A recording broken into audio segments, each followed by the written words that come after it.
This tractor-trailer, supposed to be a gateway to a new life, became a sweltering coffin for dozens of migrants. A horrific human tragedy. Individuals who are no longer with us, who had families, who were likely trying to find a better life. It is from poverty and desperation, said Mexico's president, speaking of the Hondurans, Guatemalans, and Mexicans identified among the dead so far. The sad reality is the deaths in Texas are but one tragedy in a resurgent humanitarian crisis.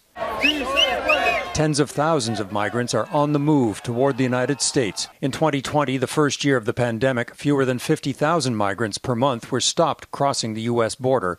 The numbers spiked last year to 200,000, and in 2022, record numbers. In May alone, 239,000 so-called border encounters in the southwestern U.S. It is human misfortune with no easy political solution. President Biden is faulted by Republicans for having open borders. But experts in migration say the crisis stems from governments denying migrants a proper refugee process. So they resort to desperate tactics to sneak in. It becomes a job creation program for smugglers, and it makes crossing, entering more dangerous. In Canada, the number of so-called irregular migrants has been small, quarterly figures in the low hundreds during the worst of COVID-19. But in the first 3 months of this year, the numbers jumped to over 2,700. And while Ottawa has vowed to take in 4,000 refugees from the Americas by 2028, it will hardly make a dent in the mass migration. It's important to remember that 85% of the world's refugees are actually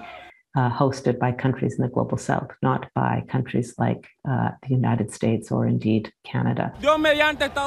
God willing, the United States, says this Colombian migrant. We want a better future, but the reality that awaits them is often dire and sometimes deadly. Eric Sorensen, Global News, Toronto.